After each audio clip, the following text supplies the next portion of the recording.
Welcome back.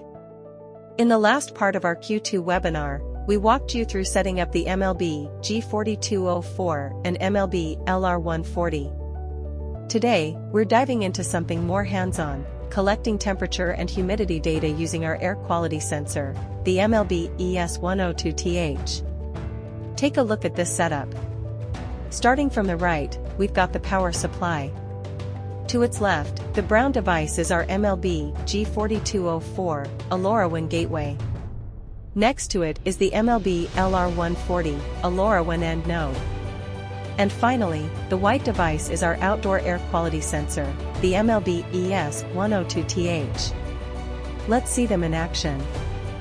With the MLB-ES102TH sensor connected, you can easily monitor hum-for humidity and temp-for temperature on the right side of the screen.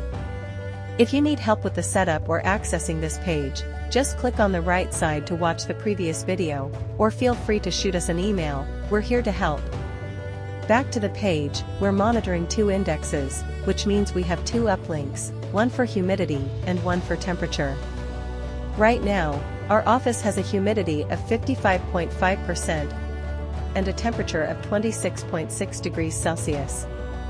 Now you know how to keep an eye on humidity and temperature. But that's not all, we also offer sensors for noise, CO2, PM2.5, and more. If you're curious to learn more, don't hesitate to reach out.